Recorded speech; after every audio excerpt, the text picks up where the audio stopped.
دوست کی پڑھ کے دیکھو ہے اس کو بندوں سے پیار کتنا، مثال دے دے کے خیر و شر کی، مثال دے دے کے خیر و شر کی، وہ اپنی جانب بلا رہا ہے۔ الحمدللہ والصلاة والسلام علی رسول اللہ وعلی آلہ واصحابہ اجمعین، اما بعد، اعوذ باللہ من الشیطان الرجیم، بسم اللہ الرحمن الرحیم۔ قال اللہ تعالی النبی اولی بالمؤمنین من انفسہم وازواجہ امہاتہم۔ قال النبی صلی اللہ علیہ وسلم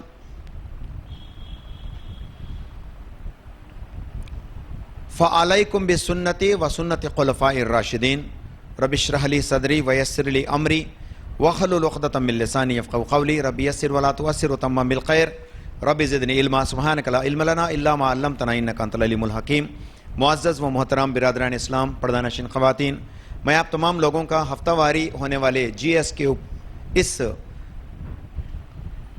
درس میں اسلامک طریقے سے استقبال کرتا ہوں۔ السلام علیکم ورحمۃ اللہ وبرکاتہ۔ اللہ سبحانہ و تعالیٰ کی سلامتی، رحمت و برکت آپ تمام لوگوں پہ ہوں۔ تمام تعریف لائق و زیبا ہے اللہ سبحانہ و تعالیٰ کے لیے جس نے ہم سب کو زندہ رکھا اور یہاں اس محفل کا حصہ بنایا، اور اللہ سے دعا کریں گے کہ اللہ تعالیٰ ہم سب کو اس کا اجر دنیا اور آخرت دونوں میں عطا فرمائے، آمین یا رب العالمین۔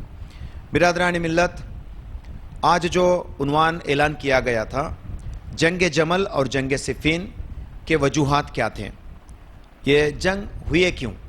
حالانکہ جنگ کا جب بات آتا ہے تو مسلمان اور غیر مسلمان یا مشرک کہو یا کبھی کبھار منافق سے بھی جو ہے ہم لوگ جنگ کر سکتے ہیں، لیکن یہ جنگ کے جو دو باتیں ہوتی ہیں، اس کے اندر قتل کرنے والا بھی جنتی ہوگا، مقتول بھی جنتی ہوگا۔ یہ ایسی جنگ ہے مسلمانوں کے درمیان جو ہوئی، جو دنیا کو ایک نشانی چھوڑ گئی کہ آئندہ اگرچہ جو کوئی بھی حق پہ ہے، یا انڈائریکٹلی یہ بھی کہتی ہے کہ یہ جنگ صرف اختلافات کی وجہ سے ہوئی، اور ان دونوں گروہوں کے اندر ان کے ایمان کے تقاضے چوٹی پر تھے، جس کو اللہ سبحانہ وتعالیٰ قبول کرتا ہے، اور دونوں کے لیے جنت ہے۔ جو مارا وہ بھی جنتی، جو مر گیا وہ بھی جنتی۔ یہ ایسی جنگ ہے۔ تو بہرحال ایسے جنگ جمل اور جنگ صفین کے نام سے ہمارے تاریخ کا ایک حصہ بنی، اور صحابہ کرام کے اوپر جو طنز کرنے کے لیے ایک موقع مل گیا لوگوں کو۔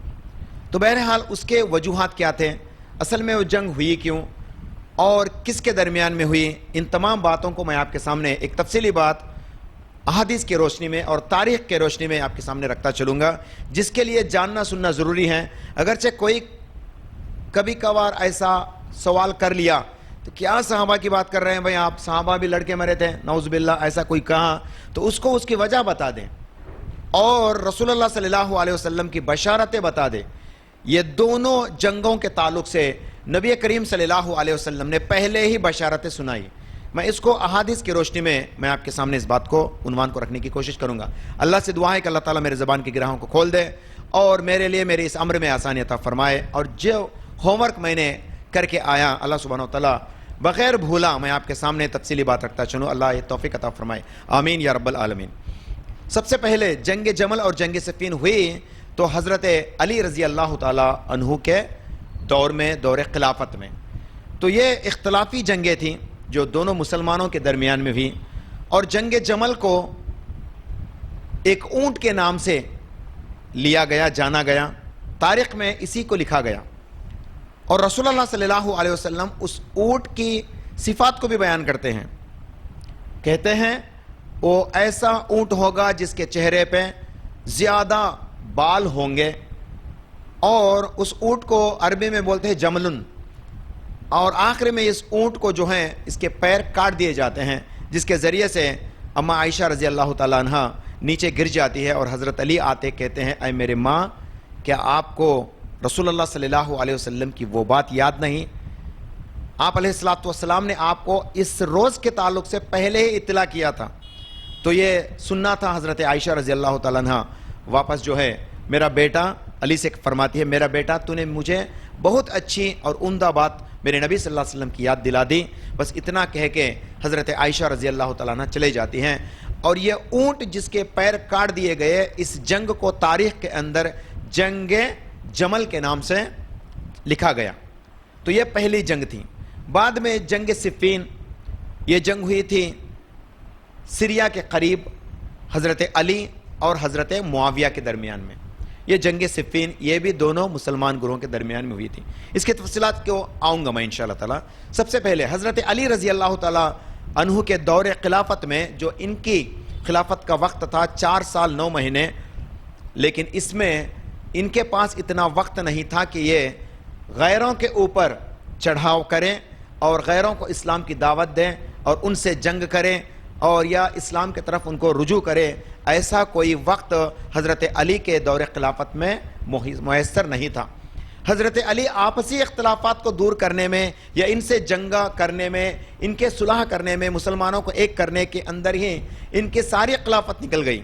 اور وہ کام اللہ سبحانہ و تعالیٰ ان کے بیٹے حضرت حسن سے کرا لیتا ہے، جس کی وہ بھی بشارت رسول اللہ صلی اللہ علیہ وسلم فرماتے ہیں. تو حضرت علی کا مقام کیا تھا؟ اور بعض آج ایک ایسے واحد رسول اللہ صلی اللہ علیہ وسلم کے اہل بیت ہیں جن کے نام پر آج ایک گروہ چل گیا، آج ایک گروپ الگ ہو گئی جو اپنے آپ کو بھی مسلمان کہتے ہیں. اور دنیا کی 100% مسلمانوں میں 8% یہی لوگ ہیں جو حضرت علی کے نام پر گمراہ ہو گئے.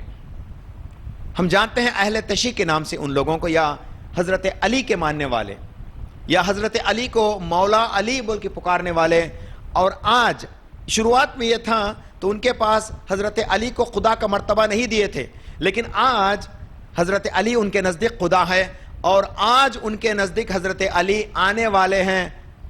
یاد رکھیے ان باتوں کو، میں آگے چل کے انشاءاللہ تعالی اس کی تفصیل بتانے کی کوشش کروں گا. یہ ایسے مسلمان ہیں جو آج دنیا کے 8% مسلمان ہیں جو ایک کہتے ہیں کہ حضرت علی واپس آئیں گے. یہ عقیدہ رکھنے والے ہیں جو کہ اہل اسلام سے برخلاف عقیدہ ہیں. اہل اسلام کا عقیدہ یہ نہیں. اہل اسلام کا عقیدہ یہ ہے کہ ہمارے نبی محمد بھی واپس نہیں آنے والے صلی اللہ علیہ وسلم. تو یہ لوگ جو گمان کرتے ہیں کہ حضرت علی واپس آئیں گے اور جو ہے حضرت عائشہ کو بھی زندہ کریں گے، حضرت ابوبکر کو زندہ کریں گے، حضرت عمر کو زندہ کریں گے، حضرت عثمان کو زندہ کریں گے اور ان سے جو ہے محاسبہ کریں گے اور ان سے قتال کریں گے. نعوذ باللہ، یہ ایسے بے بنیاد بے دلیل باتوں کو لے کر اپنا عقیدہ بنا کے رکھے ہیں. ان سب کا جواب حضرت عیسیٰ ابن مریم جب آئیں گے سب کو مل جائیں گے انشاءاللہ. تو بہرحال حضرت علی رضی اللہ تعالیٰ عنہ کے خلافت کے تعلق سے جب بات یہ لوگ پھیلانے کی کوشش کرتے ہیں، اور آج چند ایسے نو مسلمز ہیں جو اسلام کی دعوت تو مل گئی، اسلام کو مان کے تو آ گئے، لیکن کمبختہ آ کے ایک ایسی جگہ پہ رک گئے جو اسلام سے ہٹ کے ہیں اور اسلام کا ایک بگڑا قسم کو جو ہے فالو کر رہے ہیں. ان کے تعلق سے بھی میں بولوں گا، کیونکہ آج ان کے تعلق سے بھی اصل میں میرا آج کا یہ عنوان بنانے کا مقصد یہی لوگ ہے. اور ان کے فیس بک پوسٹ ہے، انسٹاگرام پوسٹ ہے، جس کے اندر یہ اسلام کے اصحاب کرام کو رضوان اللہ عنہم اجمعین، کمبختوں کو اتنا بھی علم نہیں ہے جن کی احترام کو اللہ بڑھاتا ہے اور کہتا ہے رضی اللہ عنہم ورضوا عنہ، اللہ تعالیٰ ان سے راضی ہو گیا اور یہ اللہ سے راضی ہو گئے. بلکہ اللہ سبحانہ و تعالیٰ جن کے تعلق سے قرآن کے اندر 2 جگہ پہ 3 جگہ پہ آیتیں نازل کرتا ہے اور یہ لوگ ان کو آج گالی گلوچ کہتے ہیں. مطلب ان کا قرآن ان کے حلق سے اندر اترا ہی نہیں. ان کے تعلق سے بھی میں ایک حدیث رسول اللہ صلی اللہ علیہ وسلم کی سناتا چلوں گا. حضرت علی کیا اتنے مستحق تھے خلافت کے جو رسول اللہ صلی اللہ علیہ وسلم نے ان کے بجائے حضرت ابو بکر صدیق رضی اللہ تعالیٰ عنہ کی جو ہے خلافت کے تعلق سے ذکر کرے تھے؟ کیا یہ ایسا ہی ہوا تھا؟ نہیں. اگرچہ ان لوگوں کا جو عقیدہ ہے حضرت علی خلافت کے مستحق تھے، تو ان کو چاہیے کہ دور نبوت میں میرے اور آپ کے نبی محمد الرسول اللہ صلی اللہ علیہ وسلم ان کے اپنے سب سے قریب جس کو سمجھتے تھے وہ حضرت ابو بکر صدیق رضی اللہ تعالیٰ عنہ تھے، ان کے علاوہ کوئی نہیں تھا. اسی لیے انہوں نے حضرت علی کو مکہ کے اس گھر میں اس حجرے میں سلا کے رکھا اور ساتھی کو کس کو چنا؟ ابو بکر کو چنا، تاکہ وہ مکہ سے مدینہ ہجرت کر گئے. اور اس کا ذکر سورہ آراف سورہ نمبر 7 کی آیت نمبر 42 میں اللہ تعالیٰ ذکر کرتا ہے. آپ کا وہ ساتھی اے میرے نبی، آپ اس وقت خوف زدہ ہو گئے اور آپ کا ساتھی آپ سے پوچھنے لگا بول کے. اللہ سبحانہ و تعالیٰ حضرت ابو بکر کو آپ کا ساتھی بول کے قرآن کے اندر نام لیتا ہے. حضرت علی کا ذکر یہاں پہ کسی ڈائریکٹلی قرآن کی آیت میں نہیں ہے. یہ وہ ابو بکر تھے جن کو خلافت مستحق تھا اور وہ خلافت کے مقام و مرتبے میں فائز کیے گئے. یہ اللہ کا حکم تھا، رسول اللہ صلی اللہ علیہ وسلم نے اس کو کر دکھایا. صحیح البخاری کی حدیث نمبر 4666 اللہ کے نبی صلی اللہ علیہ وسلم فرماتے اے عائشہ آپ ابو بکر کو دعوت دو، بلاؤ انہیں، میں ان کے نام پر کچھ وصیت کرنا چاہتا ہوں. اور یہ وہ ابو بکر تھے جو دوران نبوت وقت کے نبی زندہ تھے اور اپنے حجرے میں تھے. حکم ہو رہا ہے کہ ابو بکر کو امام بنائے اور امتیوں کو کہا جا رہا ہے کہ ابو بکر کی امامت میں آپ نماز ادا کریں. ایسے کئی سارے موقع تھے اور اللہ سبحانہ و تعالیٰ نے رسول اللہ صلی اللہ علیہ وسلم کے ذریعے ابو بکر کو یہ مرتبہ مقام پہنچایا کہ سب سے پہلی پتہ ہے مکہ کے بعد جو حج ہوئی تھی اس کے نائب تھے حضرت ابو بکر صدیق رضی اللہ تعالیٰ عنہ. اگرچہ ان باتوں کو ان لوگوں کو ہضم نہیں ہوتی تو یہ ان کا پرابلم ہے، امت مسلمہ کا نہیں. ایسے ایسے نشانیاں میرے اور آپ کے نبی محمد رسول اللہ صلی اللہ علیہ وسلم ابو بکر کے تعلق سے فرما چکے ہیں کہ بعد میں میرے بعد جس کا مرتبہ ہے وہ ابو بکر کا، میرے بعد جس کا مرتبہ ہے ابو بکر کا. اللہ کے نبی صلی اللہ علیہ وسلم چاہتے ہیں جنہوں نے اتنا کچھ کہا کہ علی مجھ سے ہے اور میں علی سے ہوں، اتنا بھی کہا حضرت علی رضی اللہ تعالیٰ عنہ کے تعلق سے. اور حضرت علی کے اوپر اگرچہ کوئی طنز کرتا تو اپنے چہرے مبارک کو اس کے طرف سے ہٹا لیتے اور کہتے تم میرے علی پہ طنز مت کرو کیونکہ علی کا تکلیف میرا تکلیف ہے. یہ کہنا تھا حضرت محمد رسول اللہ صلی اللہ علیہ وسلم کا حضرت علی کے تعلق سے. پھر بھی جب آپ نے فتح مکہ کے بعد سب سے پہلا حج جو تمام رکن کے ساتھ کیا گیا، وہ سب سے پہلا حج کے لیڈر تھے، صدر تھے، امیر تھے حضرت ابو بکر صدیق رضی اللہ تعالی عنہ، جو سب سے پہلا مقام رکھتے تھے محمد رسول اللہ صلی اللہ علیہ وسلم کے. پھر یہ لوگ کہتے ہیں محمد رسول اللہ صلی اللہ علیہ وسلم کے بعد خلافت کا مستحق حضرت علی تھے، لیکن نعوذ باللہ کہتے ہیں ابو بکر حضرت عائشہ کو نبی کریم صلی اللہ علیہ وسلم سے رشتہ اس لیے کرے تاکہ وہ اس عہدے پر فائز ہونا چاہتے تھے. ان کے پاس مورخین، تاریخ لکھنے والے، یہ کوئی جھوٹی نہیں بلکہ سندن کئی احادیث، کئی روایتیں ہیں، کئی تاریخ کی کتابیں ہیں. انسائکلوپیڈیا آف بریٹانیکا جو کہ غیر مسلمانوں سے لکھا ہوا ہے، ان تمام کے نزدیک اس کے بھرپور پروفز ہیں کہ وقت وہ حالت کیا ہوئے تھے، اس وقت کیا ہوا تھا. اور حضرت ابو بکر نے خلافت دیتے ہی جا کے ٹھہر گئے نہیں، 3 دن تک آتے رہے، خطبہ دیتے رہے اے لوگوں، تم میں سے اگرچہ کسی کو بھی میری خلافت کا اعتراض ہے تو آپ سامنے آ کے اس بات کو کہہ دیں.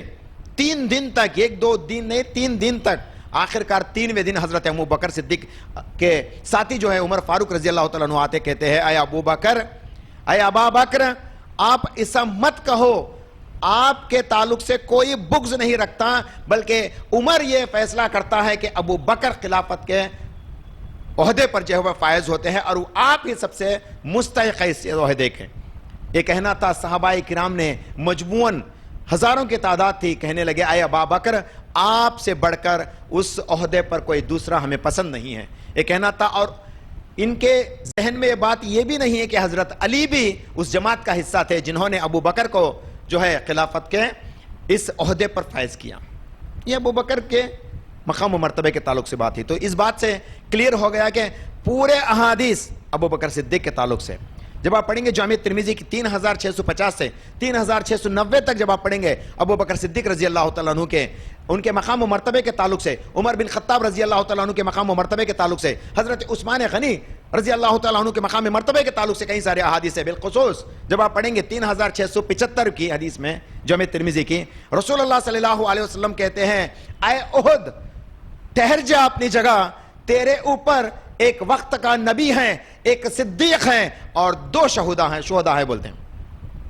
احد کو فرماتے ہیں اللہ کے نبی صلی اللہ علیہ وسلم جب وہ ہلنے لگا، اے احد، اپنے سیدھے پام سے جو ہے احد کے پہاڑ کے اوپر مارتے ہیں اور کہتے ہیں اے احد ٹھہر جا اپنی جگہ پہ، تیرے اوپر ایک وقت کا رسول ہے، ایک صدیق ہے اور 2 شہداء ہیں، بول کے حضرت عمر بن خطاب عثمان غنی رضی اللہ تعالیٰ عنہما کے تعلق سے بات بتاتے ہیں، کہتے ہیں ان کی بشارت، یہ سناتے ہیں بشارت، عمر شہید ہوں گے اور عثمان شہید ہوں گے، یہ سب باتیں ان کو پتا تھی، آخرکار ان کا خاتمہ کیا تھا یہ بھی پتا تھی، یہاں تک کہ رسول اللہ صلی اللہ علیہ وسلم نے حضرت علی کو بتاتے ہیں اے علی تجھ پر وار کرنے والا میرے امتی کا وہ کم بخت رہے گا جس کو جہنم کی فلاں عذاب میں مبتلا کیا جائیں گا، اور تیرے اوپر ایک وار یہاں پہ کیا جائیں گا سر کے بل، اس وار کے زخم کے وجہ سے تو شہید ہوگا، بول کے حضرت علی رضی اللہ تعالیٰ عنہ کو بھی جو ہے بتا دیا۔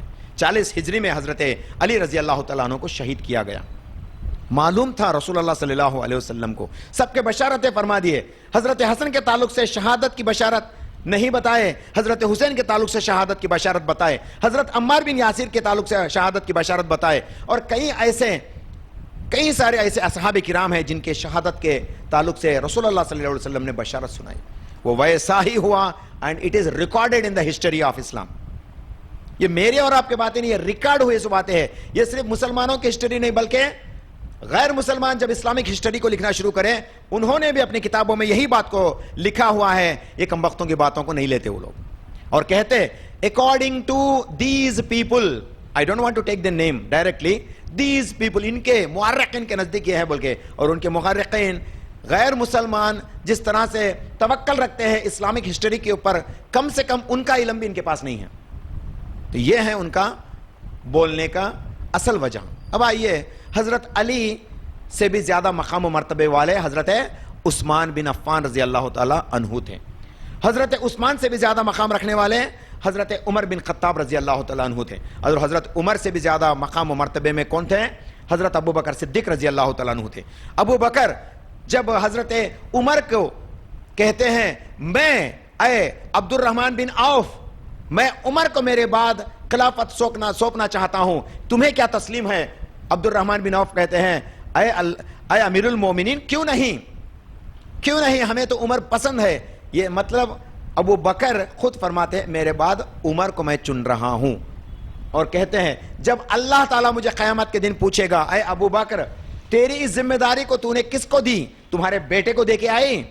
تو میں کہوں گا میرے بعد دنیا میں مقام و مرتبے میں سب سے زیادہ تیرے نزدیک جو شخص ہے اسی شخص کو میں نے اس خلافت کو سونپ کے آیا بول کے میں اللہ سے جواب دوں گا، بول کے حضرت ابو بکر صدیق رضی اللہ تعالیٰ عنہ کہتے، اور کہتے ہیں جب عمر کی شہادت کا وقت آیا، عمر بن خطاب رضی اللہ تعالیٰ عنہ کے پاس لوگ آ کے کہنے لگے اے عمر بن خطاب، عبداللہ بن عمر کو ہم خلیفہ چننے کے لیے تسلیم کرنے کے لیے ریڈی ہے، تو عمر بن خطاب رضی اللہ تعالیٰ عنہ کرتے ہیں نہیں، میرے نزدیک سب سے زیادہ مقام حضرت عثمان کا ہے، اور جب اللہ سبحانہ وتعالیٰ مجھے پوچھے گا جو باتیں حضرت ابو بکر نے عمر کے سامنے کہیں اسی باتوں کو حضرت عمر فرماتے ہیں، میں جب اللہ سبحانہ وتعالیٰ مجھ سے پوچھے گا کہ تیرے بعد تیری ذمہ داری تو نے کس کو نبھا کے دے کے سونپ کے آئی، تو میں میرے بیٹے کو سونپنا نہیں چاہوں گا، میں کہوں گا کہ میرے بعد جو امت میں سب سے بہتر ہے میں اسی کو یہ ذمہ داری دے کے آئی بول کے میں اللہ سے جواب دوں گا، بول کے عمر بن خطاب کو فرماتے ہیں، اور اسی طرح کے الفاظ عثمان بن عفان رضی اللہ تعالیٰ عنہ کے تعلق سے بھی ہیں، یاد رکھیے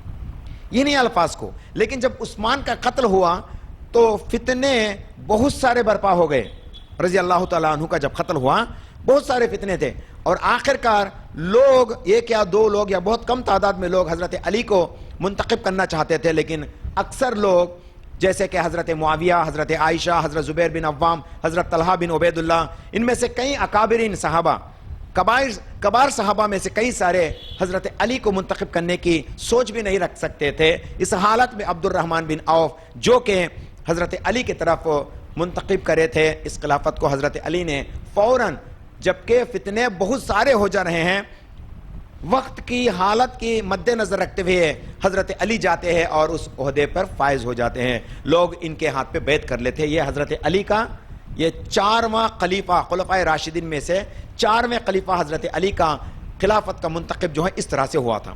اس بات کو لوگوں تک پہنچایا جاتا ہے، حالانکہ حضرت معاویہ وہاں پہ انتظار کر رہے ہیں کہ عثمان کے قاتلین سے ہم جو ہے قصاص لیا جائیں، وہ ان کے انتظار میں ہے. حضرت عائشہ جب مکہ حج کرنے کے لیے گئی تھیں تو وہ بھی انتظار میں ہے کہ عثمان کی شہادت کا جب علم ہوا تو وہ بھی انتظار میں تھی کہ حضرت علی ان سے قصاص لیں گے بول کے. حضرت علی لیں گے, لیکن خلیفہ کے تعلق سے ان کے پاس کوئی اس کا علم نہیں تھا کون کس کو چن رہا ہے. یہ ایسے اختلافات تھے, کیونکہ ہمارے پاس جو آج واٹس ایپ چیٹنگ ہے, میسج کون تو مر گیا بولے تو فوراً انا للہ بول کے ڈال دیتے ہیں, انہیں بھی وہاں سے شروع کرتا ہے انا للہ بول کے شروع کر دیتے ہیں.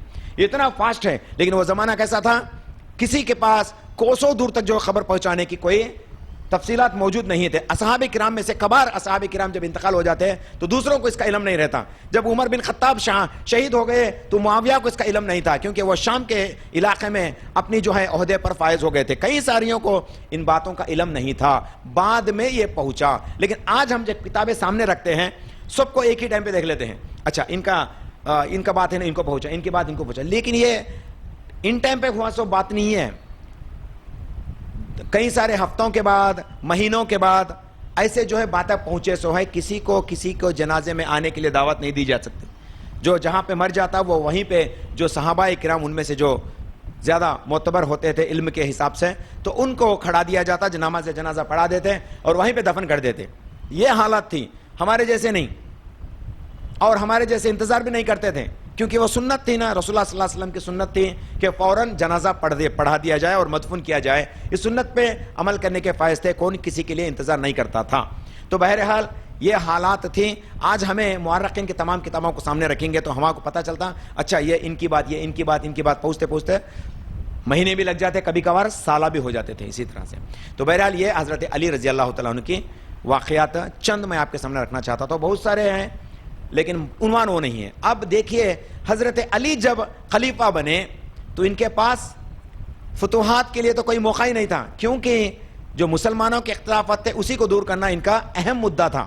تو آپ نے جو مسلمانوں کے اختلافات کو تھے ان کو دور کرنے کی شروعات کی, اور انہوں نے سب سے پہلے جو پرانے عہدے تھے جس کے اوپر حضرت عثمان کو لوگ طنز کرنے لگے, حضرت عثمان نے اپنی خلافت میں اپنے لوگوں کو اچھے عہدے میں فائز کیا. یہ ان کے اوپر ایک الزام تھا. اس وقت بھی لوگ ان کو اسی بات پر جو ہے ان کی حماقت کیا کرتے تھے کہ حضرت عثمان نے اپنوں کو جو ہے اچھے عہدے میں فائز کیا. یہ ان کے اوپر ایک تہمت تھی. حالانکہ انہوں نے ایسا نہیں کیا, جو معتبر تھے ان کے نزدیک وہ انہی کو سونپتے ہیں, لیکن اکثریت جو ہے ان کے خاندان سے ہونے کی وجہ سے کئی سارے لوگ ان کو طنز کرنے لگے. تو بہرحال جو بات حضرت عثمان نے اپنی خلافت میں کی اور ان کے اوپر جو الزامات ہوئے, حضرت علی چاہتے تھے کہ ان تمام الزامات کو رفع دفع کر دے. اسی لیے آپ نے جب خلافت کا باغدور سنبھالا تو فوراً سب سے پہلے حضرت عثمان نے جن کو عہدے پر فائز کر رکھا تھا ان سب کو جو ہے معزول کیا, ان سب کو نکال دیا. اور یہاں پہ حضرت معاویہ کا بھی ذکر ہوتا ہے. حضرت معاویہ کا ذکر ہوتا ہے کہ شام میں 22 یا 23 سال مسلسل حضرت ابوبکر صدیق رضی اللہ تعالیٰ عنہ کے دور سے 22 یا 23 سال تقریباً حضرت معاویہ شام کے گورنری کا عہدے میں تھے, وہاں کے پورے انتظامات کے لیڈر تھے. لیکن جب حضرت علی خلیفہ بنے تو فوراً یہ رفع دفع کرنے والوں میں حضرت معاویہ کا بھی نام تھا, اور حضرت معاویہ کو یہ گوارا نہ لگا. حضرت معاویہ, یہ دیکھیے یہی ریزن تھی اصل میں جنگ صفین کی طرف رخ کرنے کی, یہی ریزن تھی. ارے حضرت علی نے ایسا کیسا کیا, کیونکہ حضرت علی اگرچہ خلیفہ بنے تو میرا بھی کوئی جو ہے مجھے کوئی اختلافات نہیں, لیکن ان کو پہلے عہدے پہ آنے سے فوراً حضرت عثمان کے مقتول, حضرت عثمان کے قاتلوں سے جو ہے ان کو قصاص لینا تھا. پہلے وہ کام تھا کرنے کا, لیکن انہوں نے کیا کیا, جو عہدے تھے ان سب کو جو ہے معزول کر دیا. تو میں اس چیز کو نہیں مانتا. کون بولے؟ حضرت معاویہ رضی اللہ تعالیٰ عنہ بولے میں اس چیز کو تسلیم نہیں کرتا, میں دیکھنا چاہتا ہوں کہ اصل حالات کیا ہیں. بس اتنا ان کا کہنا تھا. لوگ وہاں سے واپس چلے آئے, مطلب جن کو اس بات کے لیے بھیجے تھے, اور انہیں وہاں پہ ایک صحابی جو اکابر صحابی میں سے, میرے ذہن میں نہیں ہے نام, ان کو جو ہے وہاں پہ فیض کیا گیا تھا. عمرو بن عاص رضی اللہ تعالیٰ عنہ کو جو ہے ان کے پلیس میں بھیجنا چاہ رہے تھے. تو بہرحال انہوں نے اپنے عہدے سے واپس نہیں کرے, ان کو کہے کہ حضرت علی سے ہم ملاقات کریں گے بول دیے, لیکن وہ آرڈر جو ہے کینسل ہو گیا. اس وجہ کو بازو رکھیے. پھر جب حضرت علی جب خلیفہ بننے کے بعد یہ کام کرنے لگے, لوگ جا کے حضرت عائشہ تک یہ بات پہنچائے کہ حضرت عثمان کو قتل کیا گیا. اور حضرت عائشہ کہاں تھی؟ حج کرنے کے لیے مکہ گئی ہوئی تھی حضرت عائشہ رضی اللہ تعالیٰ عنہ. واپسی میں 1 مہینے کا وقت تھا. وہ آج گئے کل آنے کا معاملہ نہیں، بلکہ 1 مہینے کا تقریباً وقت لگ گیا. درمیان میں حضرت علی کے ان احکامات کو جو ہے لوگ کونے کونے تک پہنچا دیے. تو حضرت عائشہ بھی اس چیز کو ناراض ہو گئی، اس چیز پہ کہ حضرت علی کو پہلے عثمان کے قاتلین سے جو ہے بدلہ لینا تھا، انہوں نے یہ کیا کر دیا، ایسا کہنا تھا. اور آخرکار وہ بغیر مدینہ گئے انہوں نے مصر کے طرف، کوفہ کے طرف رخ کیا. اور یہ بات بھی فوراً ایک خبری حضرت علی رضی اللہ تعالیٰ عنہ تک یہ بات پہنچاتا ہے کہ آپ کی خلافت پہ حضرت عائشہ بھی ناراض ہیں. وہ چاہتی ہیں کہ پہلے حضرت عثمان کے قاتلین سے آپ قصاص لے، قاتلین سے آپ بدلہ لے، پہلا وہ آپ سے یہ چاہتی ہیں. لیکن حضرت علی ایسا کیوں نہیں کیا؟ کیا حضرت علی کو عثمان رضی اللہ تعالیٰ عنہ سے کوئی نفرت تھی کیا؟ نعوذ باللہ نہیں. بعض لوگ یہ کام نہ کرنے کی وجہ سے حضرت علی کے اوپر بھی تہمت لگاتے ہیں کہ کہتے ہیں حضرت علی کو بھی شاید ان کا یعنی حضرت عثمان کا خلافت پسند نہیں تھا، اسی لیے انہوں نے فوراً بدلہ نہیں لیا. لیکن حالات دیکھیے، حضرت عثمان کے قتل کے بعد حالات بالکل بگڑ گئے. ایک مسلمان کو کچھ کہتے تو دوسرا مسلمان کا پورا خاندان اس کے ایک ٹکڑے میں بڑھ جاتا تھا. اس حالت کو کنٹرول کرنے کے لیے حضرت علی نے فوراً بدلہ نہیں لیا، بلکہ سب کو ایک جھنڈے کے نیچے لانے کی کوشش میں تھے.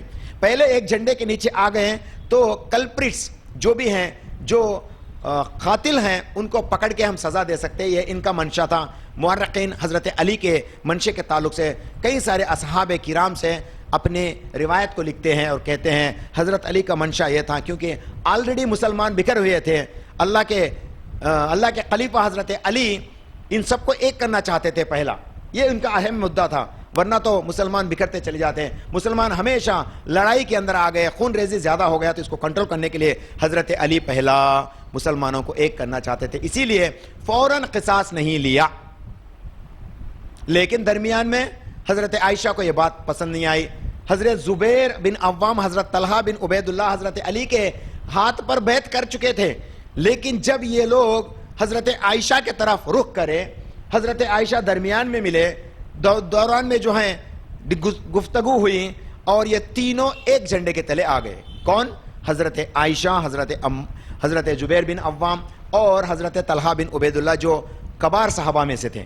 یہ تینوں نے یہ طے کیا کہ حضرت علی کو ہم بتائیں گے، اور یہ معمولی بات نہیں بلکہ حضرت علی اب ماننے کے لیے تیار نہیں ہیں، تو ہم کیا کریں گے، ایک بڑے مجموعے کے ساتھ ہم ان کے پاس جائیں گے. قتل کے لیے نہیں، منشا کیا تھا، مسلمانوں کو متحد کریں گے اور ایک جھنڈے کے تلے لا کے حضرت عثمان کے قاتلین سے جو ہے ہم ان سے بدلہ لیں گے. یہ ان کا اہم مدعا تھا.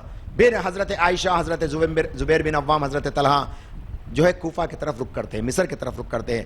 درمیان میں حضرت علی کو رانگ میسج پہنچایا جاتا ہے کہ حضرت عائشہ آپ کے خلاف میں لوگوں کو جما رہی ہیں کہ آپ سے جو ہے لڑائی کرنے کے لیے، آپ کے خلافت سے آپ کو برطرف کرنے کے لیے ایک منشا چل رہا ہے، یہ کہنا تھا. حضرت علی حضرت عائشہ کو بچانے کے لیے، ایسے فتنوں سے بچانے کے لیے حضرت علی نے وہاں سے ایک چند کم تعداد میں اپنی جو ہے سولجرز کو لے کر، اپنے سپاہیوں کو لے کر مصر کی طرف حضرت عائشہ کی طرف آئے، جس جنگ کو جنگ جمل کہتے ہیں.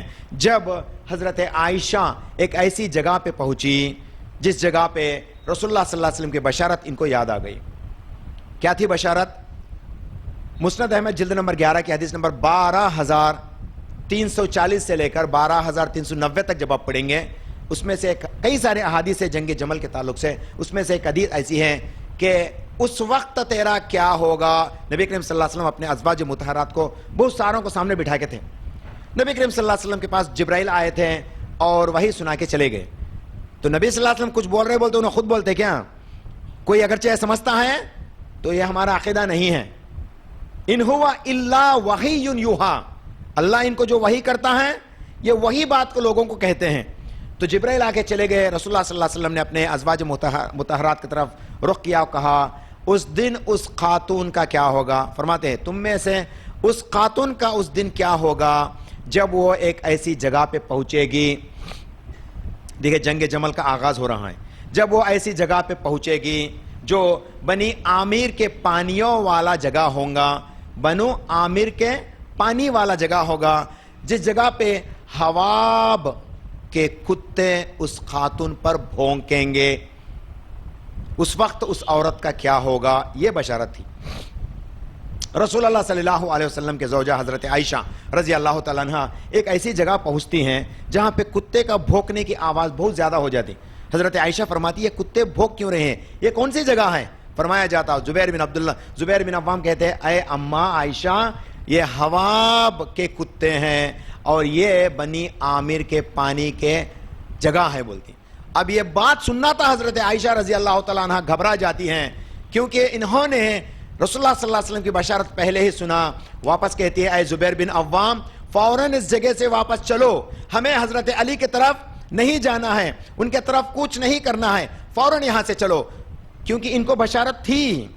زبیر بن عوام کہتے ہیں اے اماں عائشہ آپ ایسے کیسے کہہ سکتے ہیں، اتنی بڑی جماعت یہاں پہنچ گئی اور ہمارا منشا حضرت علی سے جنگ اور قتال کا نہیں تھا، ہمارا منشا تھا کہ حضرت علی تک ہم اس بات کو پہنچا دے کہ قاتلین عثمان کو سزا دے، ان کے ساتھ عدل و انصاف کا معاملہ کرے، بس اتنا تھا، ہماری قتال کی کوئی بھی ہماری جو ہے نیت نہیں تھی، یہ کہنا تھا۔ اور کہتے ہیں زبیر بن عوام کہ اے اماں عائشہ رضی اللہ تعالیٰ عنہ آپ ایسا نہ کرے، آپ واپس نہ جائے، ہو سکتا ہے کہ اللہ سبحانہ وتعالیٰ آپ کے ذریعے سے مسلمانوں کی جماعت کی صلح کر دے، یہ بول کے ان کو کنونس کر رہے تھے، اور آخر کار یہ ان کے اوپر غالب ہو گئے۔ حضرت عائشہ رضی اللہ تعالیٰ عنہ فرماتے ہیں اے ابن عباس کم سے کم تو مجھے روک لیتا، بعد میں کم سے کم تو مجھے روک لیتا۔ تو ابن عباس رضی اللہ تعالیٰ عنہ فرماتے ہیں اے اماں میں نے دیکھا تھا کہ آپ کے اوپر حضرت زبیر کے باتیں غالب آ گئے، آپ ان سے مطمئن ہو گئی، میں ایسی حالت کو بگاڑنا نہیں چاہتا تھا، اب بس معاملہ اللہ کے سپرد کر کے میں بھی خاموش بیٹھ گیا۔ آخر کار سب لوگ متحد ہو کے کوچ کرتے ہیں حضرت علی کی طرف، اور حضرت علی کی طرف سے ایک جماعت آتی، درمیان میں اختلافات چھڑ جاتے ہیں، ایک دوسرے سے گالی گلوچ دینا شروع کرتے ہیں، ایک دوسرے پہ تہمت لگانا شروع کرتے ہیں، اور جنگ چھڑ جاتی۔ جنگ کے دوران میں حضرت زبیر بن عوام قتل کیے جاتے، حضرت طلحہ بن عبید اللہ قتل کیے جاتے، اور حضرت عائشہ کو اس کا علم ہو جاتا، کیونکہ وہ پہلے سے جانتی ہے اس بشارت کو۔ آج مجھے وہ بات یاد آنے لگی، حضرت عائشہ رضی اللہ تعالی عنہا جس اونٹ کے اوپر تھی، وہ اس اونٹ کے اوپر اس کے چہرے پہ بہت سارے بال تھے، حضرت عائشہ کو اس وقت اس اونٹ کے چہرے کے اس حدیث کو بھی جو ہے یاد کرتی ہیں، ہائے ہائے میں نے کیا کر دیا، یہ آوازیں دیتی ہیں۔ اتنے میں جو اونٹ کے اوپر حضرت عائشہ رضی اللہ تعالیٰ عنہ بیٹھی تھی، اس اونٹ کے سامنے کے پیر کاٹ دیے جاتے ہیں اور وہ نیچے گر جاتی ہیں۔ حضرت علی گھوڑے سے اتر کر اما عائشہ رضی اللہ تعالیٰ عنہ کے پاس آتے آئے، کہتے اے میری ماں کیا آپ کو یاد نہیں رسول اللہ صلی اللہ علیہ وسلم نے مجھے آپ کے تعلق سے ایک بشارت سنائی تھی، کیا آپ کو بشارت یاد نہیں؟ یہ کہنا تھا، حضرت عائشہ فرماتی ہے اے علی میرا بیٹا مجھے تو نے بہت اچھی بات یاد دلا دی، اور حضرت علی رضی اللہ تعالیٰ عنہ حضرت عائشہ کو لے کر سیف جگہ مدینہ کی طرف چلے جاتے ہیں اور ان کو وہاں پہ چھوڑ آتے ہیں۔ یاد رکھیے یہاں پہ حضرت علی کو بھرپور یقین تھا، کیونکہ رسول اللہ صلی اللہ علیہ وسلم نے ان سے کہا اے علی تیرا جھگڑا عائشہ سے ہوگا، اے علی تیرا جھگڑا حضرت عائشہ سے ہوگا۔ تو حضرت علی فرماتے یا اللہ کے رسول کیا مجھ سے؟ فرماتے ہاں۔ یا رسول اللہ کیا مجھ سے؟ فرماتے ہاں۔ 3 مرتبہ ہوتے ہیں، اے رسول اللہ کیا مجھ سے حضرت عائشہ کا جھگڑا ہوگا؟ تیسری مرتبہ کرتے ہیں ہاں اے علی تجھ سے حضرت عائشہ کا جھگڑا ہوگا۔ تو حضرت علی فرماتے ہیں یا رسول اللہ اس وقت سب سے زیادہ بدنصیب میں ہوں گا، بلکہ حضرت علی رضی اللہ تعالیٰ عنہ فرماتے ہیں رسول اللہ صلی اللہ علیہ وسلم فرماتے ہیں ایسا معاملہ نہیں ہے، لیکن اس وقت جب تو حضرت عائشہ سے ملے گا بس اتنا کر کے حضرت عائشہ کو اس کے مکان تک جو ہے حفاظت کے ساتھ پہنچا دے۔ وہی بات حضرت علی رضی اللہ تعالیٰ عنہ حضرت عائشہ کے ساتھ کرتے ہیں، اور اس جنگ کو جنگ جمل کہا جاتا ہے۔ یہ 8 دسمبر 656 AD جو آج کے حساب سے دیکھیں گے 656 AD اور 8 دسمبر کو ہوئی تھی، اور اسلامک کیلنڈر کے حساب سے دیکھیں گے جمادی الثانی کا مہینہ تھا، دوپہر سے مڈ آف جمادی الثانی، یعنی آدھا مہینہ گزر جانے کے بعد، جمادی الثانی کا مہینہ گزر جانے کے بعد